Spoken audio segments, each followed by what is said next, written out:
चलिए, तो आज की क्लास में हम अपना जीएसटी वाला पोर्शन स्टार्ट करेंगे। जैसा कि कल मैंने आपको कहा था कि पेपर नंबर 7 ग्रुप 1 में इनडायरेक्ट टैक्सेशन का पेपर है, 50 मार्क्स का वेटेज है, 40 मार्क्स जीएसटी के लिए है और 10 नंबर कस्टम लॉ के लिए है। ठीक है, तो सबसे पहले हम स्टार्ट करेंगे GST goods and service tax, जो कि 40 मार्क्स का वेटेज रखता है। इस 40 मार्क्स के वेटेज में इंस्टीट्यूट ने अगेन इसका एक और लेयर बाइफर्गेशन किया, 5 एंड 35। 5 मार्क्स जो है that is introduction to GST, और ये जो 35 मार्क्स हैं दिस इज फॉर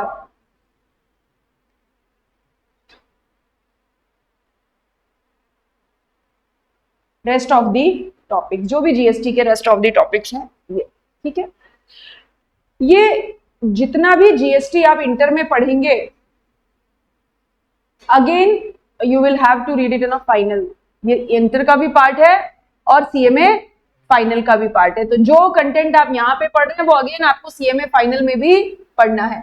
इसीलिए सीएमए इंटर जो है वो कंपैरेटिवली टफेस्ट लेवल है आपके सीएमए की जर्नी का। फाउंडेशन बहुत आसान, इंटर टफेस्ट, फाइनल एवरेज। यानी अगर आपने इंटर बहुत अच्छे से कर लिया तो आपको फाइनल करने में परेशानी नहीं आती, क्योंकि बहुत सारी चीजें जो आप इंटर में पढ़ते हैं, जैसे कॉस्टिंग पढ़ते हैं या अकाउंटिंग का कुछ पार्ट पढ़ते हैं या इनडायरेक्ट टैक्सेशन पढ़ते हैं या डायरेक्ट टैक्सेशन पढ़ते हैं, सेम टू सेम अगेन आपको फाइनल में भी पढ़ना है। यहाँ पे ये 50 नंबर का है, वहां पे वो 100 नंबर का होगा, कुछ एडवांस टॉपिक्स के साथ में थोड़ा बहुत एड ऑन हो जाएगा। ठीक, तो चलिए 5 नंबर इंट्रोडक्शन ऑफ जीएसटी के बारे में बात करते हैं। और देखिए नाम क्या है, goods and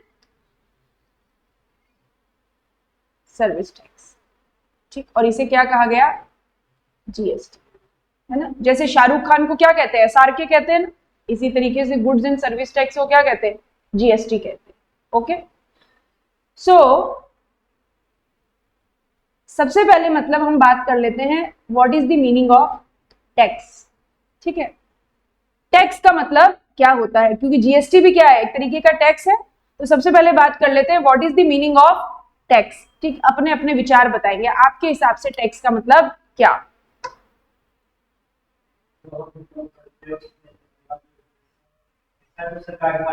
that is the tax. Okay,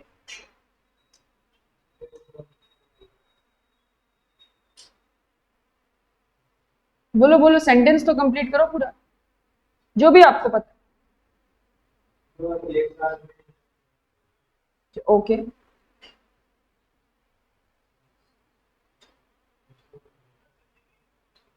okay,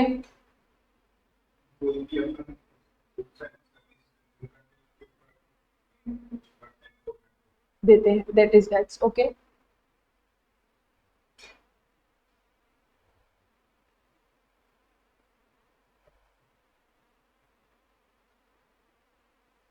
आपको टेस्ट नहीं हो रहा है, आपको है ना, आपकी नॉलेज को टेस्ट नहीं कर रहे हैं, जस्ट आपके विचार जानना चाहते हैं। जैसे दोस्तों में बैठ के ना अपन बात कर लेते हैं ना ऐसे, what is the meaning of tax, आपके हिसाब से टैक्स का मतलब क्या है।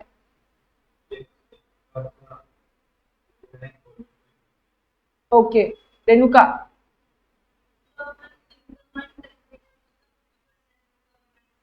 That is the tax.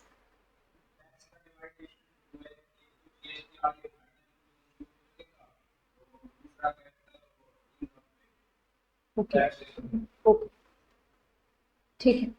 देखिए मेरे हिसाब से टैक्स का मतलब है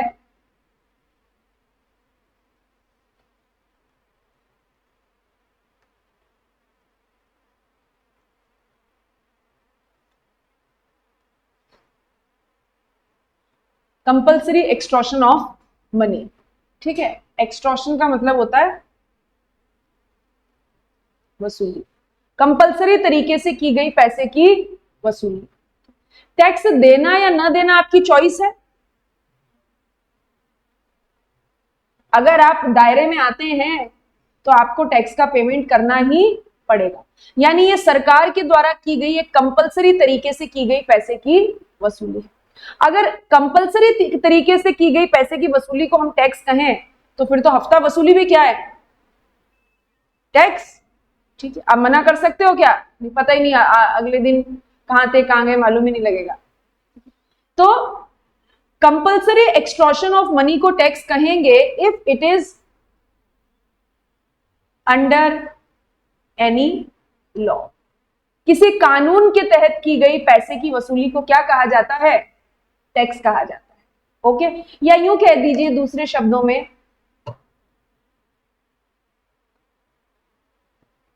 amount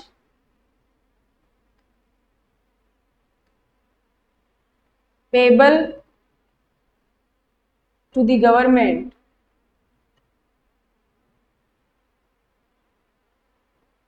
enforceable by law.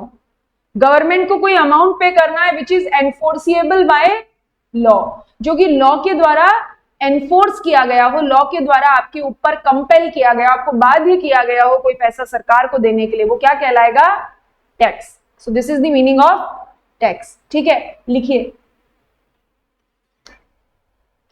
Note करिए इसको।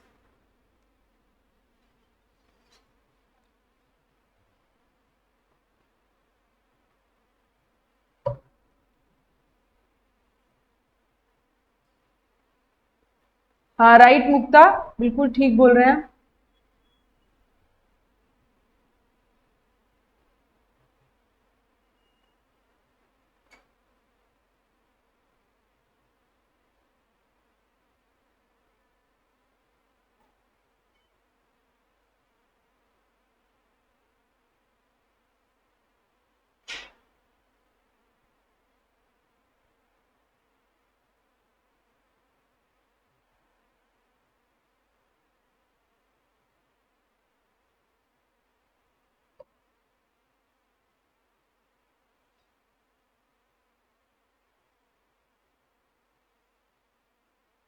ये लास्ट क्लास है ना आज आपकी? Okay, compulsory extortion of money under any law, या कोई भी अमाउंट जो कि सरकार को पे किया जाए enforceable by law, that is called tax. ठीक, अब अगर हम बात करें कि सरकार के पास ये टैक्स लगाने की पावर आई कहां से, यानी गवर्नमेंट को किसने पावर दी कि गवर्नमेंट हमारे ऊपर टैक्स लगा सके, तो गवर्नमेंट को पावर कौन देता है? कॉन्स्टिट्यूशन, भारत का संविधान। ठीक है, संविधान जिन छोटे छोटे हिस्सों में बटा होता है that is called article. So constitution का आर्टिकल 265 ये कहता है नो टैक्स, मैं बोलूंगी आपको जब लिखना होगा, आप केवल अभी मेरी बात सुनो। No tax shall be levied or collected by government unless authority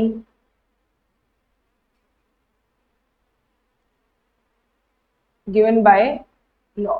article 265 ने क्या बोला, मतलब हिंदी बोलते हैं अनुच्छेद, भारत के संविधान जिन हिस्सों में बटा होता है that is article. Article 265 says no tax shall be levied or collected. Levy का मतलब होता है इम्पोज होना। कोई भी टैक्स ना तो हम पे इम्पोज किया जा सकता है ना ही हमसे कलेक्ट किया जा सकता है सरकार के द्वारा, जब तक कि सरकार को ऐसी पावर किसने ना दे दी हो? कानून ने। ठीक है, लॉ जब गवर्नमेंट को पावर देगी तभी गवर्नमेंट हमसे क्या कर सकती है? हमारे ऊपर कोई भी टैक्स इंपोज कर सकती है या हमसे कोई भी टैक्स कलेक्ट कर सकती है। राइट, अब अगर मैं ये कहूं कि गवर्नमेंट को पावर कौन देगा? लॉ। और लॉ कौन बनाता है? लॉ कौन बनाता है?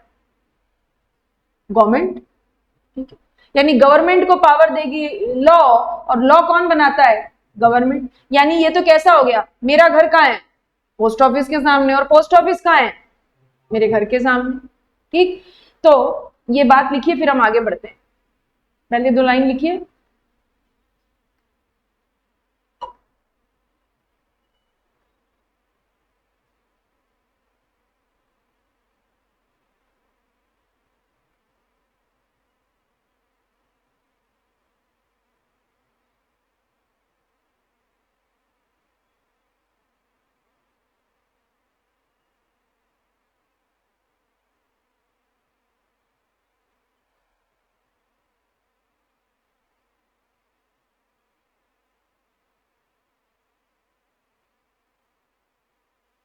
ओके, लिखिए।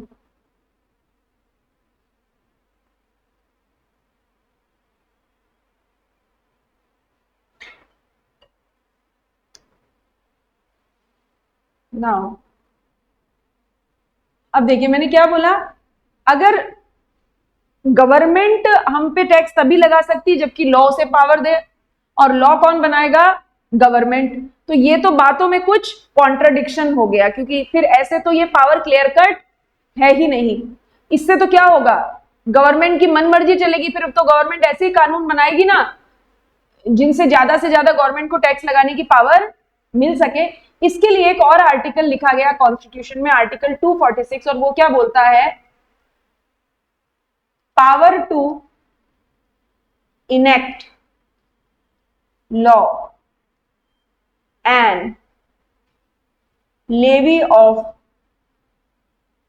taxes by central government or state government in a manner as provided under schedule 7। अब लिखिए इसको, पहले लिखिए फिर आगे बात चर्चा करेंगे क्या है।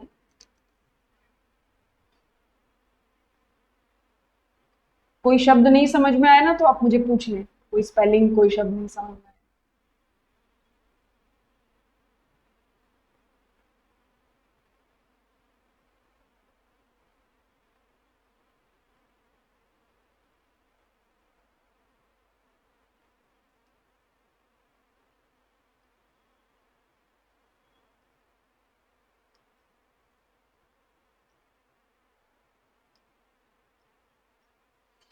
नोट लिखिए आराम से।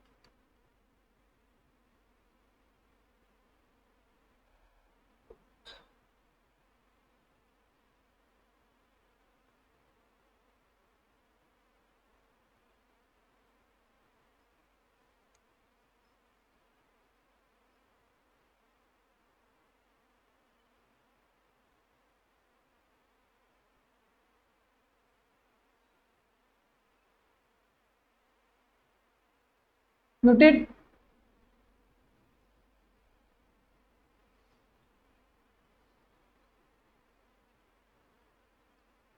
देखिए आर्टिकल 246 क्या बोलता है? Power to enact law. Enact का मतलब होता है बनाना, किसी भी कानून को बनाने की पावर और उस कानून के तहत टैक्स को लगाने की पावर, कानून बनाने की और कानून के तहत टैक्स लगाने की पावर सेंट्रल गवर्नमेंट या स्टेट गवर्नमेंट को उस तरीके से दी गई जैसा तरीका कहां लिखा है? शेड्यूल 7 में। यानी केंद्र सरकार और राज्य सरकार अपनी मर्जी से कोई भी कानून नहीं बना सकती, न ही कानून बना के हमारे ऊपर टैक्स लगा सकती है। सेंट्रल गवर्नमेंट को और स्टेट गवर्नमेंट को कानून बनाने की और उस कानून के तहत टैक्स लगाने की पावर कैसे दी गई? जैसा कि स्केड्यूल 7 में लिखा हुआ है। यानी स्केड्यूल 7 क्या है? ये सेंट्रल और स्टेट गवर्नमेंट का पावर बैंक है। स्केड्यूल 7 के हिसाब से सेंट्रल गवर्नमेंट और स्टेट गवर्नमेंट कानून बनाती हैं और उस कानून के तहत टैक्स लगाती हैं।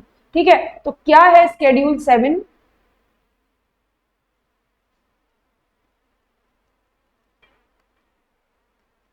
आप पहले मेरी बात सुनिए, उसके बाद जब मैं बोलूं तब नोट करिएगा।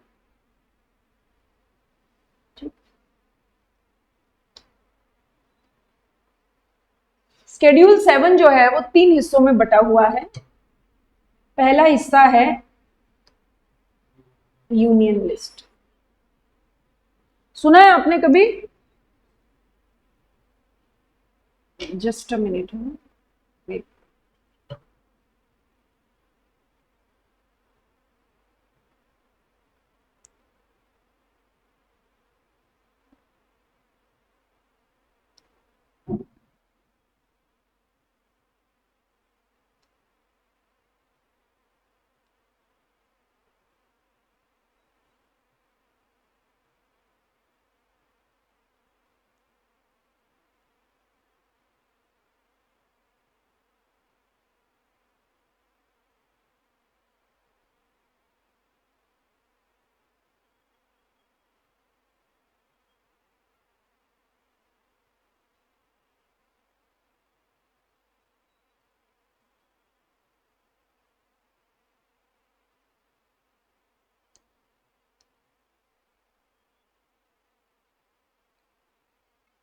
ठीक है, यूनियन लिस्ट,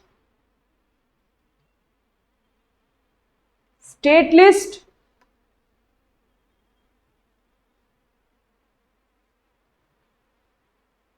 कॉन्करेंट लिस्ट। ठीक है, शेड्यूल 7 जिन 3 हिस्सों में बटा हुआ है उसे कहते हैं union list, state list, concurrent list. सुना है ये कहीं? नहीं सुना। ठीक है, यूनियन लिस्ट को एक दूसरे नाम से जाना जाता है, दिस इज कॉल्ड लिस्ट 1। ठीक, ये जो यूनियन लिस्ट होती है, यानी शेड्यूल 7 3 हिस्सों में बटा है। पहला हिस्सा है यूनियन लिस्ट का, इस यूनियन लिस्ट को लिस्ट 1 कहा जाता है, और इस यूनियन लिस्ट में जो भी मुद्दे होंगे उनके ऊपर कानून बनाने की और उस कानून के तहत टैक्स लगाने की एक्सक्लूसिव पावर किसके पास? सेंट्रल गवर्नमेंट के पास। यानी यूनियन लिस्ट के मुद्दों पे केवल सेंट्रल गवर्नमेंट कानून बनाएगी और टैक्स लगाएगी। एग्जाम्पल,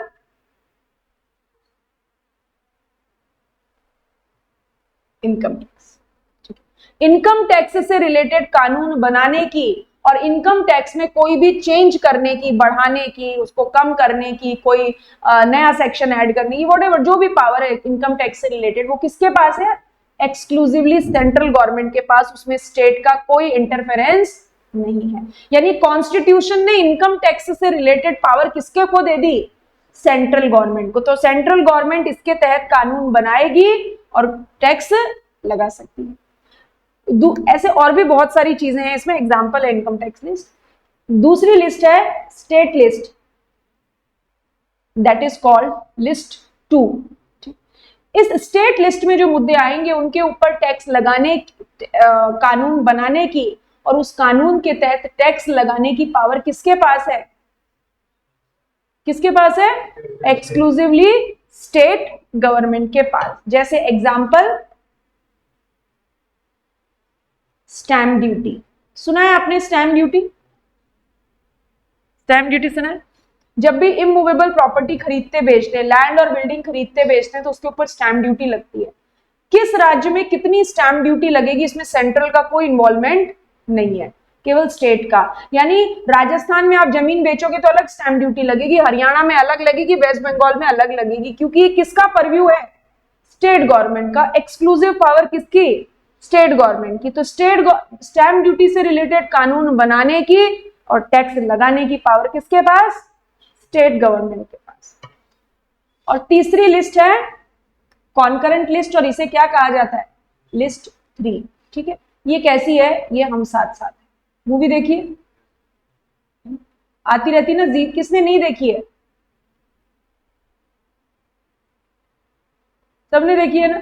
ऐसे जी सिनेमा पे आती रहती है, ऐसा लगता है वो पैसे देते हैं दिखाने के लिए। कभी भी चला लो तो एक बार तो ये मूवी ये है, और एक नायक मूवी है अनिल कपूर वाली, बाय डिफॉल्ट है ना, एयर होती है ये मूवीज। तो ये हम साथ साथ है। हम साथ साथ है मतलब लिस्ट 3 में पावर किसके पास? Central government and state government both. But कहानी में ट्विस्ट, कॉन्करेंट लिस्ट में टैक्सेशन लॉज नहीं आते। यानी कॉन्करेंट लिस्ट में कोई भी ऐसा कानून नहीं आता जिसके तहत क्या लगाया जा सके? टैक्स। यानी कॉन्करेंट लिस्ट में जो मुद्दे आएंगे उनके ऊपर सरकार केवल कानून बना सकती है, टैक्स नहीं लगा सकती। जैसे मेडिसिन से रिलेटेड लॉ, जैसे फॉरेस्ट से रिलेटेड लॉ, ये ऐसे मुद्दे हैं जिनके ऊपर केवल कानून बनाया जाता है, उनके तहत टैक्स नहीं लगाया जाता। तो कॉन्करेंट लिस्ट में केवल कौन से मैटर्स आते हैं? जिनके ऊपर लॉ इनेक्ट हो सकता है। टैक्सेशन लॉज कॉन्करेंट लिस्ट में नहीं आते। फिर कहां आते हैं टैक्सेशन लॉज? या तो यूनियन लिस्ट में या स्टेट लिस्ट में। अगर यूनियन लिस्ट में आए तो कानून कौन बनाएगा? सेंट्रल। और अगर स्टेट लिस्ट में आए तो कानून कौन बनाएगा? स्टेट। ठीक, इतनी बात क्लियर? इसमें कोई कंफ्यूजन, कोई डाउट? अब ये नोट करो।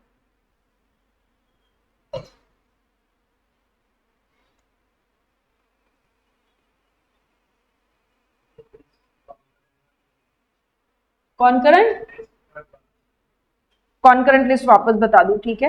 कॉन्करेंट लिस्ट ऐसी लिस्ट है जिसे लिस्ट 3 कहा जाता है, और कॉन्करेंट लिस्ट में सेंट्रल गवर्नमेंट और स्टेट गवर्नमेंट मिलकर कानून बनाती हैं। यानी कॉन्करेंट लिस्ट में जो मुद्दे आएंगे वहां पे कानून बनाने की पावर न तो एक्सक्लूसिवली सेंट्रल के पास है, न ही एक्सक्लूसिवली स्टेट के पास है, मिलकर काम करेंगे दोनों। बट यहां पर कोई टैक्सेशन लॉज नहीं आते। टैक्सेशन लॉज मतलब ऐसे कानून जिसके तहत टैक्स या कोई ड्यूटी लगाई जा सकती है, जैसे कस्टम लॉ में कस्टम ड्यूटी लगती है, इनकम टैक्स लॉ में इनकम टैक्स लगता है, जीएसटी लॉ में जीएसटी लगता है, स्टैंप में स्टैंप ड्यूटी लगती है। ऐसे मैटर्स कॉर्पोरेट लिस्ट में नहीं आएंगे। कुछ पर्टिकुलर और डाउट पूछो।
ठीक है,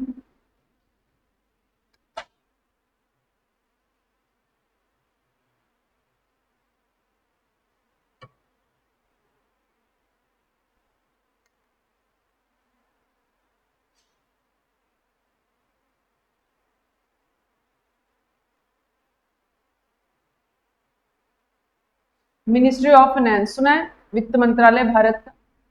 who is presently the minister of finance? कौन है अभी मिनिस्टर ऑफ फाइनेंस? कौन है? नहीं पता है?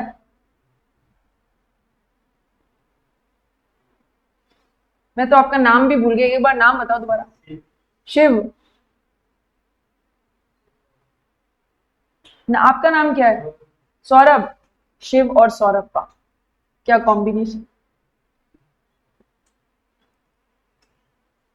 कौन है मिनिस्टर ऑफ फाइनेंस अभी? नाम बता दो अपना, भूल गई मैं तो।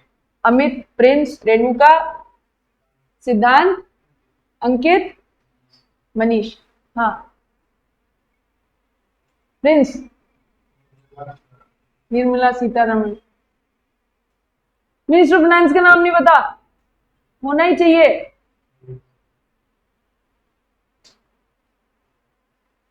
व्यवहारिक ज्ञान बड़ा जरूरी है। हाँ, मुझे सुना इन्होंने बोला था। मिनिस्टर ऑफ फाइनेंस का नाम नहीं पता आपको? She is the first female prime finance minister of India. पता होना ही चाहिए। केवल फाइनेंस मिनिस्टर का नाम नहीं, ये भी पता होना चाहिए अभी नई मूवी कौन सी रिलीज हुई, सलमान खान की जिंदगी में क्या चल रहा है, किसका डिवोर्स हुआ, किसका ब्रेकअप हुआ, स्टॉक मार्केट कितना ऊपर गया, अरविंद केजरीवाल को किस मामले में जेल के अंदर डाला गया, आज उनको बेल मिली है, कितने दिन की बेल मिली है, क्यों मिली है, ये सब है ना। हम कैसे हैं, सामाजिक प्राणी है ना। आसपास की चीजों के बारे में हमें पता होना ही चाहिए। मिनिस्ट्री ऑफ फाइनेंस, ठीक है। तो मिनिस्ट्री ऑफ फाइनेंस को हेड कर रही है अभी मिस निर्मला सीतारमण। और मिनिस्ट्री ऑफ फाइनेंस जो है वो क्या है? सरकार का बैंक है, मतलब पैसा इकट्ठा करके देता है सरकार को। मिनिस्ट्री ऑफ फाइनेंस में बना हुआ है डिपार्टमेंट ऑफ रेवेन्यू। और ये जो डिपार्टमेंट ऑफ रेवेन्यू है ये दो तरीके के टैक्स लगाता है। एक होता है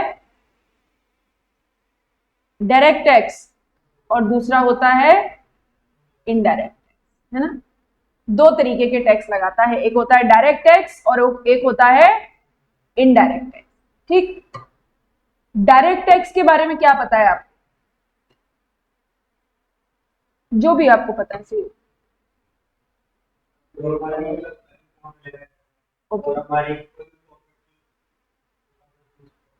प्रॉपर्टी पे लगाया जाता है, सीधा लगा, ठीक है सीधा लगाए, ओके ठीक है। और बोलिए, डायरेक्टली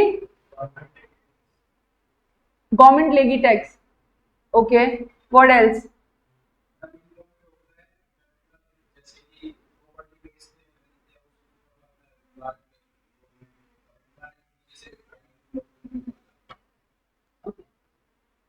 देखिए अभी हम केवल डायरेक्ट टैक्स की बात कर रहे हैं। Direct tax means a tax where incidence of tax and burden on the same person. सीधा लगता है, मतलब कि टैक्स का इंसिडेंस मतलब जिस व्यक्ति पे घटना घटित हुई उसी व्यक्ति से सरकार कलेक्ट करेगी। जैसे आपने ज्यादा इनकम कमाई तो वो इनकम टैक्स आपको ही अपनी इनकम से देना है, ठीक है। मान लीजिए कि शिव की बर्थडे है और शिव ने बोला कि कल कोई नाश्ता करके नहीं आएगा, मैं सबको समोसे खिलाऊंगा, ठीक। तो बोले नाश्ते की क्या बात है, हम रात से ही डिनर ही नहीं करके आएंगे, ऐसे सो जाएंगे कि सुबह समोसे खाने। अब पार्टी शिव दे रहा है और आप समोसे पे समोसे चिपकाए गए, फिर क्या होगा, पेट किसका खराब होगा, हमारा नहीं, जो ज्यादा समोसे खाएगा। एक तो सबको डाइजेस्ट हो जाता है, जो ज्यादा खाएगा उसको। तो इनकम टैक्स भी ऐसा ही होता है भाई, जो ज्यादा समोसे खाएगा उसका ज्यादा पेट दर्द करेगा, तो जो ज्यादा इनकम कमाएगा उसको ज्यादा इनकम टैक्स देना है। यानी जैसी करनी वैसी भरनी, ज्यादा पैसा कमाओगे ज्यादा टैक्स देना पड़ेगा। सरकार ने बोला टैक्स का बर्डन भी उसी के ऊपर जिसके ऊपर टैक्स की घटना घटित हुई। टैक्स की घटना क्या है, आपने इनकम अर्न करी तो आपको इनकम टैक्स देना पड़ेगा, है ना, ये वाला मतलब है सीधे का। Okay, incidence and burden on the same person, या यूं कह लीजिए levy and the burden on the same person. Levy मतलब इंपोज होना, इंपोज किस पे हो रहा है, जिसने इनकम कमाई, तो बर्डन भी किसके ऊपर है, जिसने इनकम कमाई, एक सेम पर्सन के ऊपर, ठीक है। और कुछ, और कोई बात बताना चाहते? अच्छा, डायरेक्ट टैक्स के पापा कौन है, बोलिए, इसके पापा होते हैं, सबके होते हैं, इसके भी CBDT. CBDT stands for central board of direct tax. It is a administrative body over the direct taxes, मतलब पूरे डायरेक्ट टैक्स को एडमिनिस्टर करने का काम किसका है, सीबीडीटी का, central board of direct tax. और एक खास बात इसकी और है, दैट इज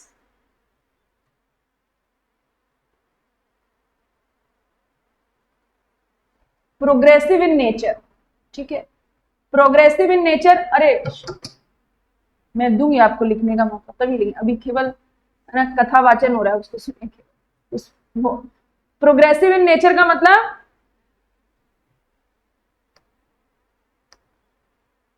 इनकम बढ़ेगी टैक्स बढ़ेगा, इनकम कम होगी टैक्स कम होगा। Progressive in nature, okay. Income and tax, income बढ़ी टैक्स बढ़ा, इसे कहते हैं प्रोग्रेसिव इन नेचर। और एग्जाम्पल, इनकम टैक्स, ठीक।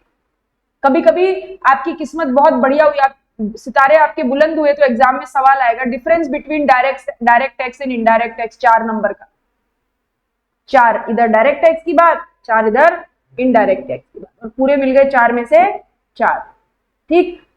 सो इससे ज्यादा हम डायरेक्ट टैक्स के बारे में इस क्लास में कोई बात नहीं करेंगे, क्योंकि डायरेक्ट टैक्स और इनडायरेक्ट टैक्स सौतेले भाई, ठीक है। तो डायरेक्ट टैक्स के बारे में बस इतनी ही बात हम यहाँ पे करेंगे, इससे ज्यादा कुछ भी नहीं। ऐसा आप लिख लो, ऐसा एक लाइन डायग्राम बना के उसके नीचे लेफ्ट हैंड साइड में चारों बातें नोट करो। ओके, बस आज के लिए इतना ही, ठीक है।